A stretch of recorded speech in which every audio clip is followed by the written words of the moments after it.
somebody I've watched, and somebody who has been a teacher to me on the journey of learning about technology and AI. It is amazing watching how he led NVIDIA. And I don't measure myself on comparisons, but I like this one comparison. So since NVIDIA has been public, which was in 1999, same year as BlackRock. Oh boy. Okay, NVIDIA's total return for its shareholders has been a compounded 37%.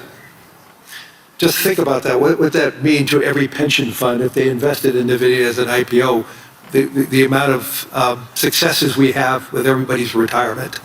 At the same time, BlackRock's annualized total return has been 21%. Not so bad for a financial services company, but it certainly pales. But that is just a really great indication of Jensen's leadership, the positioning of NVIDIA, and also it is a great statement about what the world believes in the future of NVIDIA. So Jensen, congratulations on that journey, and I know we have many more years of that journey ahead of us. Thank you. I appreciate that.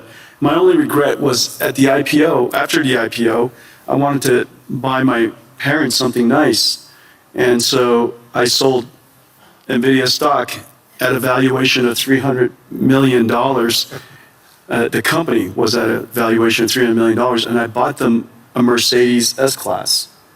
It is the most expensive car in the world. They regret it. Do they still have it? Oh, sure. Yeah, Good. They still have it, yeah. Good.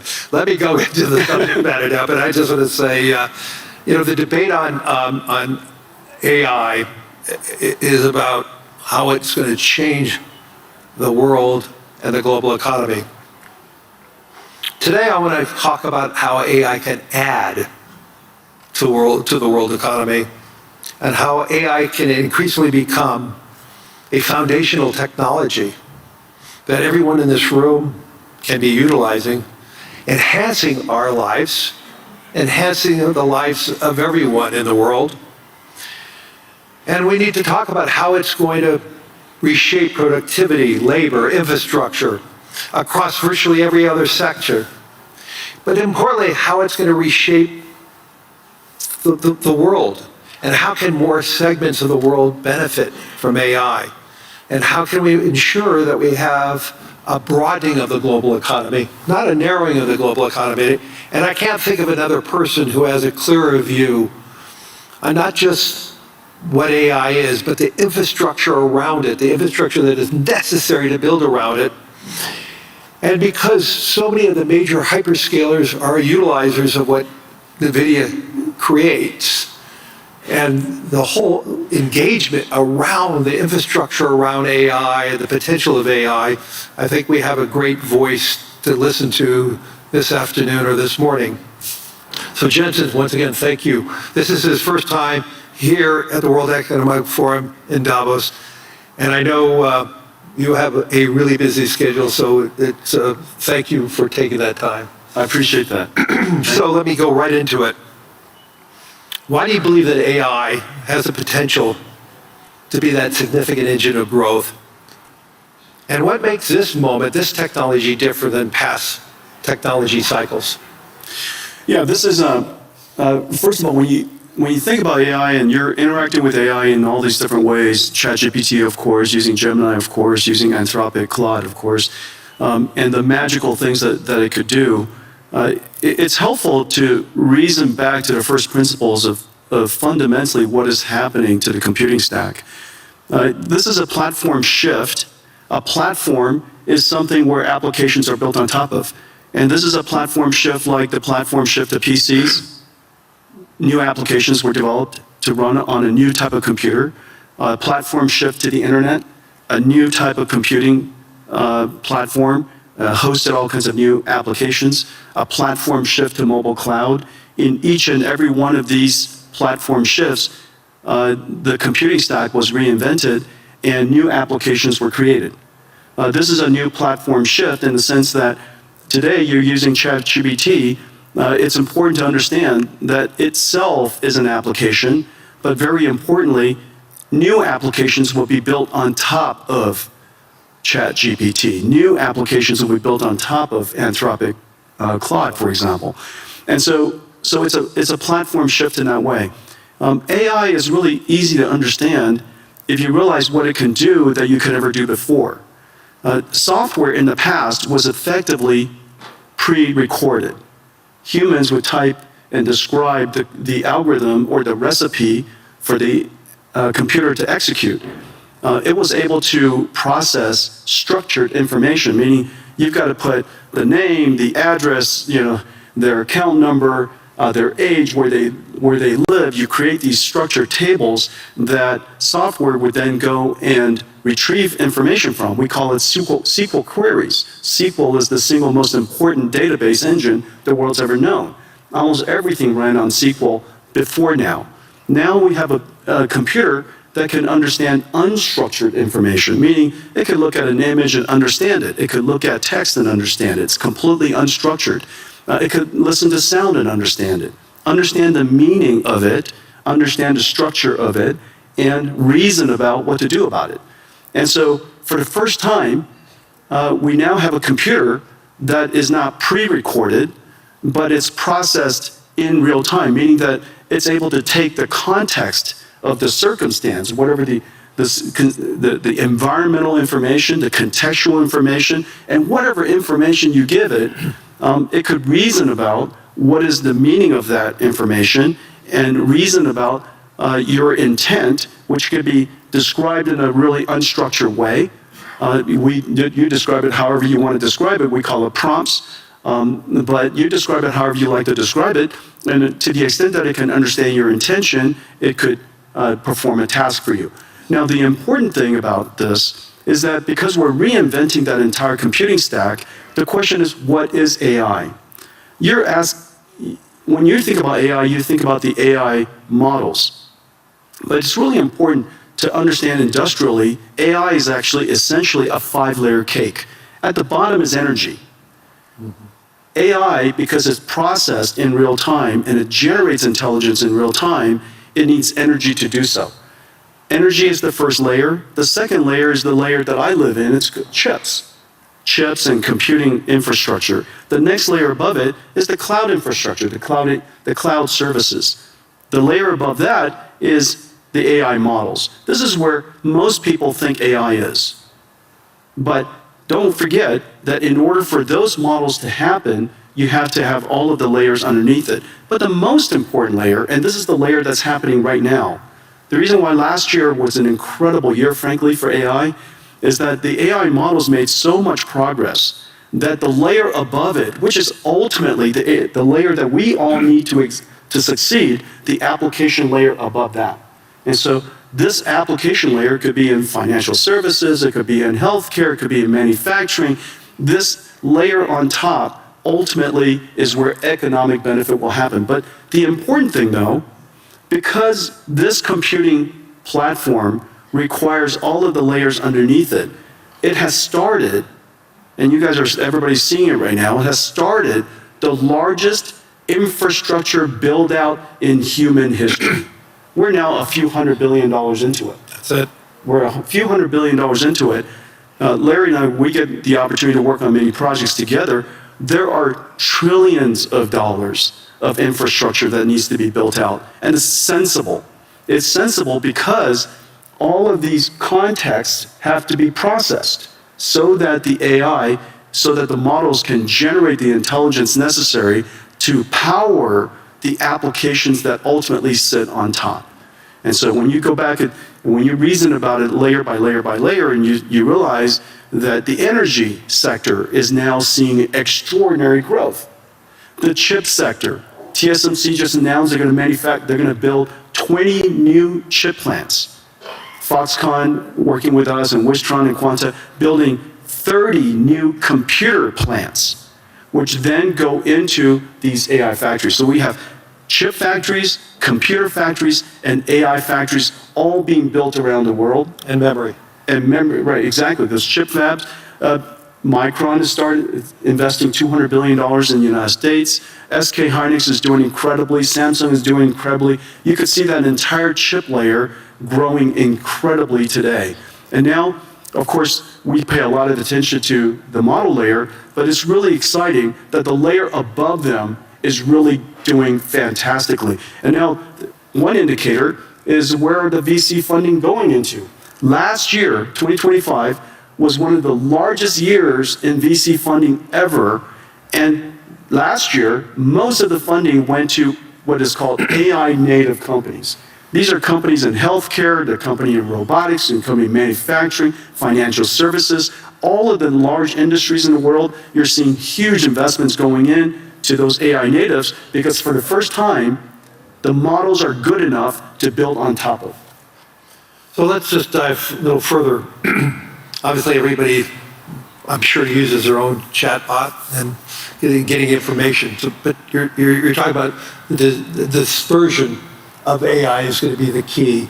Let's talk about go into a little more upside ideas related to the dispersion of it in the physical world. You mentioned, obviously, healthcare is a great example of that. But where do you see the transformational opportunities in areas like transportation or science? Well, last year, I would say last year, I would say three major things happened in AI, in the AI technology layer, the model layer. The first one is that the models themselves started out being curious and interesting, but they hallucinated a great deal. And last year, we can all reasonably accept that these models are better grounded. They could do research. They can reason about circumstances that maybe they weren't trained on, break it down into step-by-step reasoning steps, and come up with a plan to answer your question, do your research, or perform the task. So last year, we saw the evolution of language models becoming AI systems that we call agentic systems, agentic AI. The second major breakthrough is the breakthrough of open models. Several years ago, was it a year ago? DeepSeek came out, last year. And DeepSeek was, a lot of people were quite concerned about it. Frankly, DeepSeek was a huge event for most of the industries, most of the companies around the world, because it's the world's first open reasoning model. Since then, a whole bunch of open reasoning models have emerged, and open models has enabled companies and industries, researchers, educators, universities, startups, to be able to use these open models to start something and create something that's domain specific or specialized for their needs.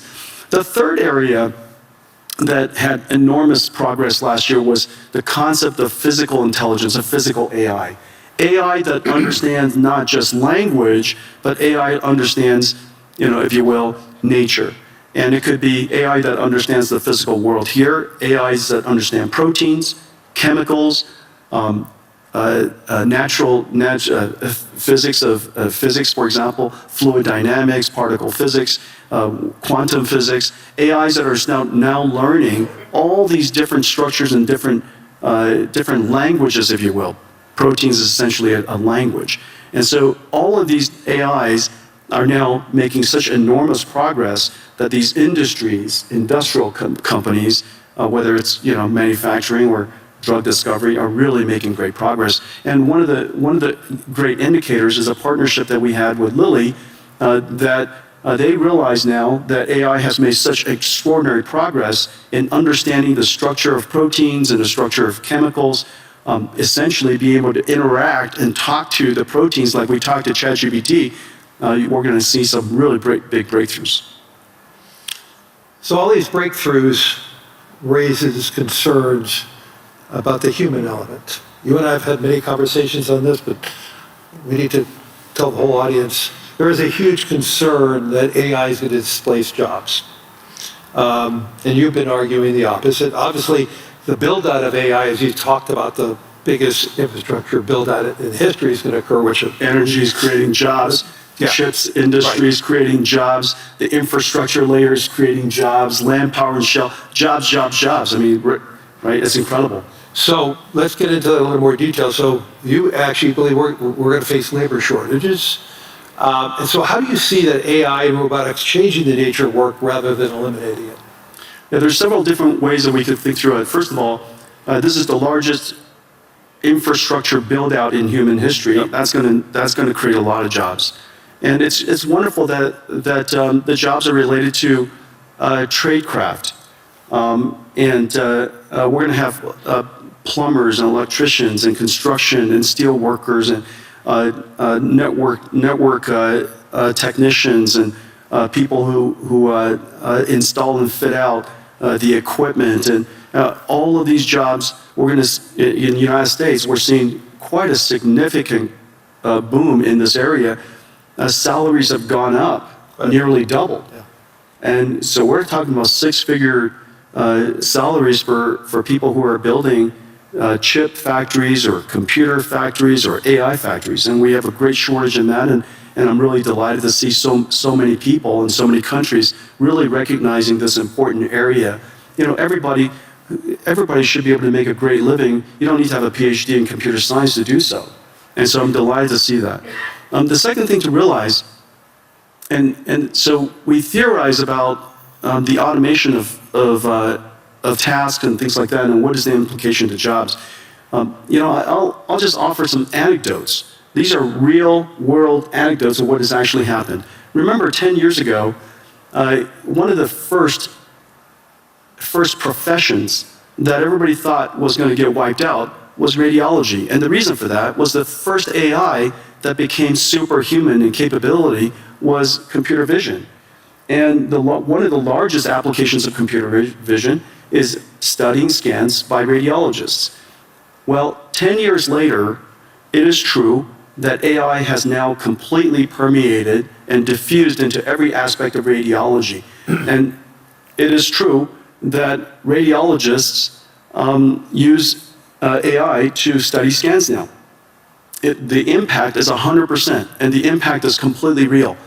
However, not surprisingly, I say not surprisingly, if you reason from first principles, not surprisingly, the number of radiologists have gone up.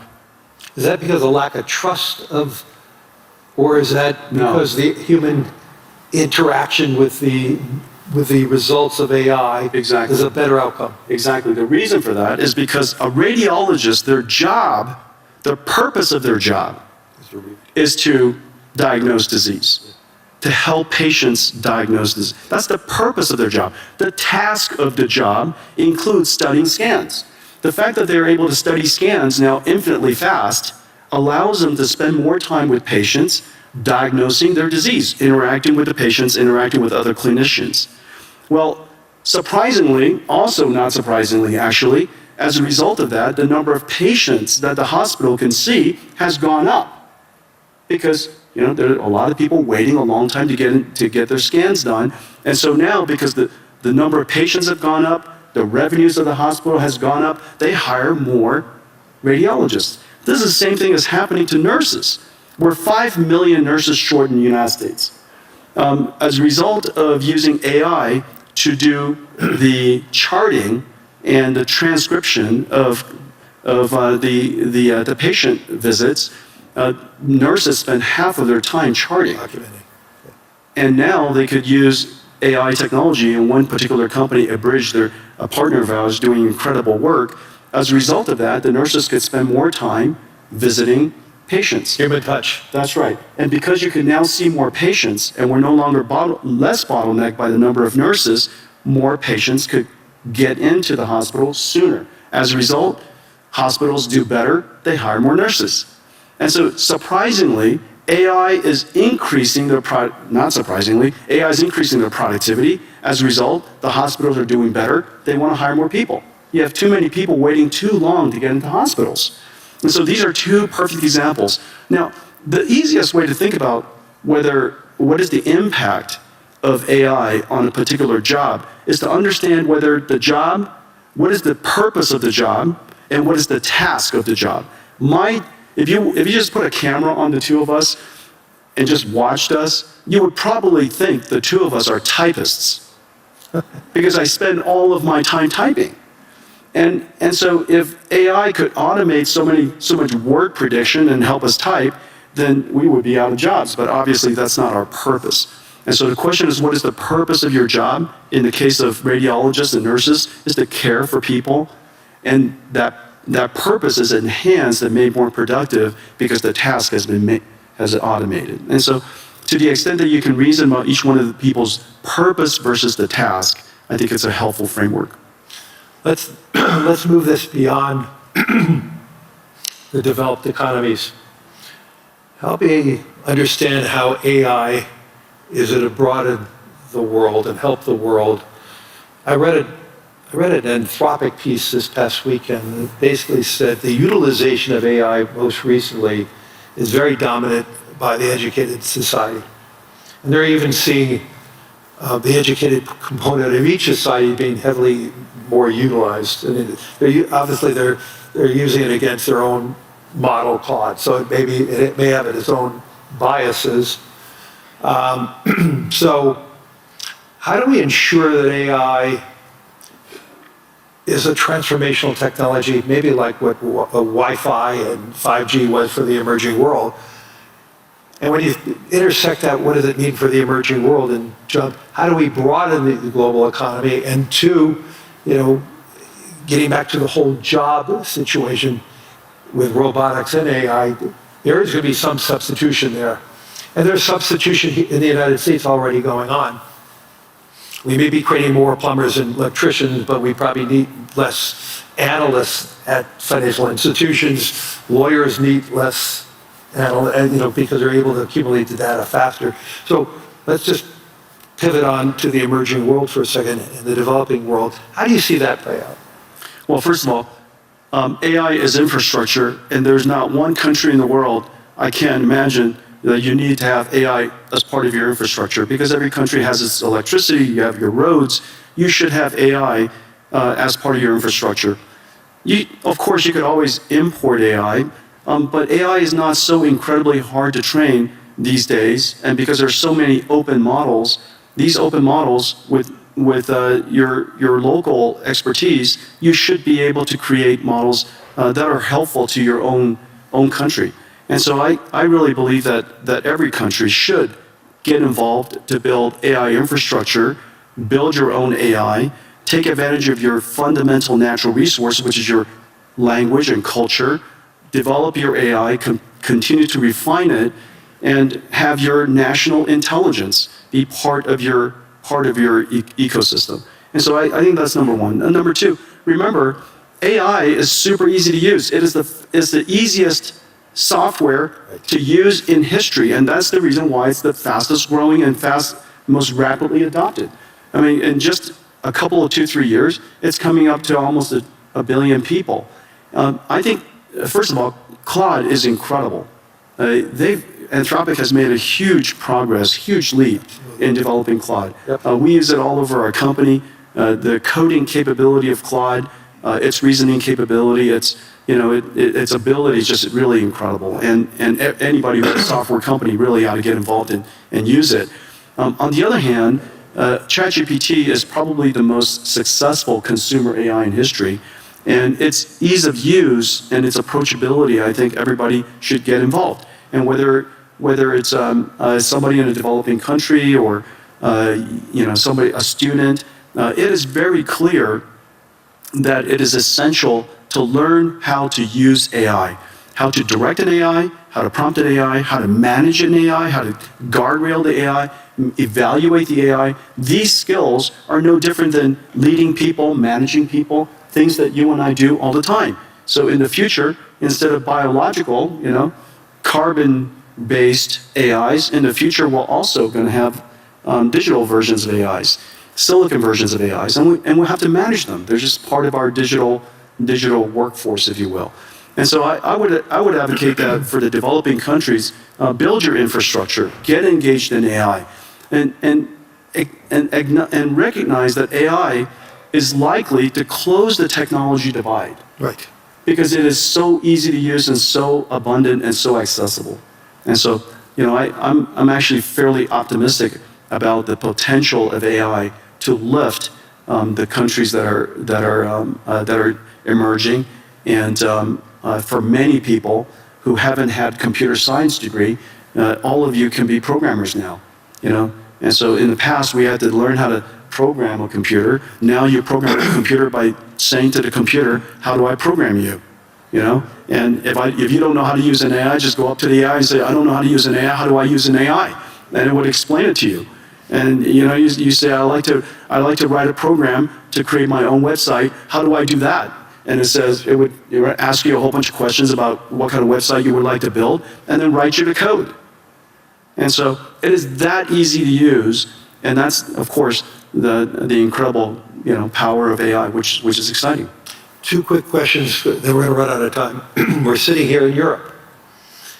When we were talking about a lot of companies, we mentioned a lot of US companies and Asian companies. Talk to us about how AI and the success of Europe and the future of Europe can intersect, and how do you see NVIDIA play that role here in Europe?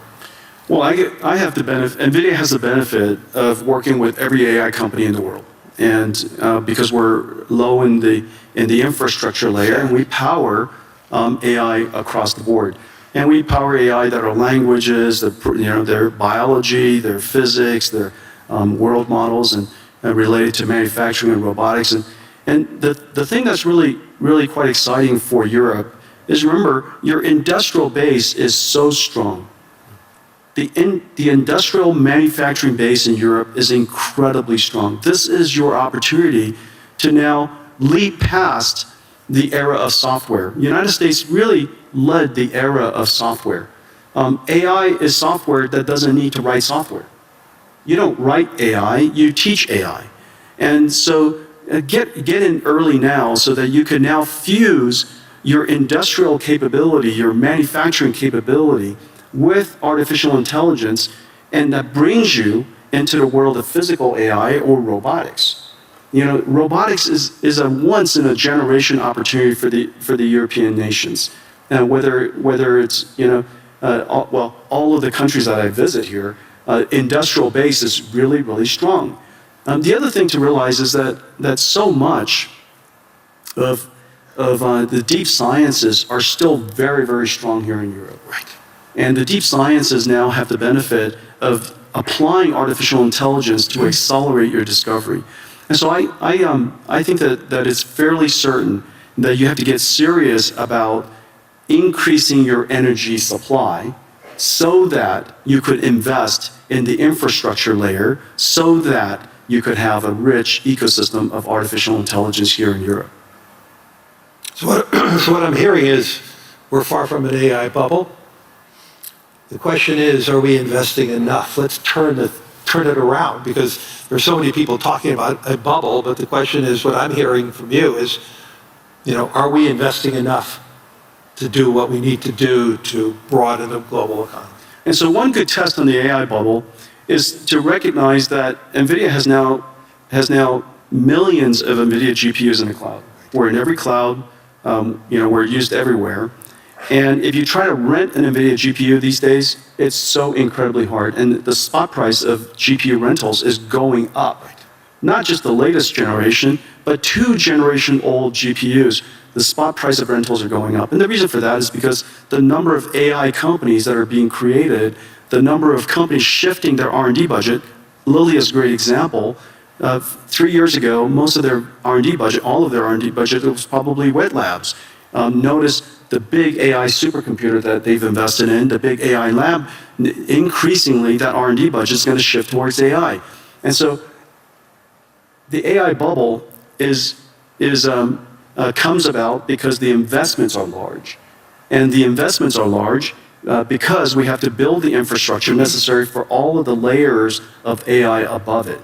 And so I think the opportunity is really quite extraordinary. And everybody ought to get involved. Everybody ought to get engaged. We need more energy. I think that we all recognize that. We need more land power and shell. We need more trade skill workers. And in fact, that population of workforce is so strong here in Europe. Yes. In a lot of ways, the United States lost that in the last 20, 30 years. But it's still incredibly strong here in Europe. It's an extraordinary opportunity you have to take advantage of.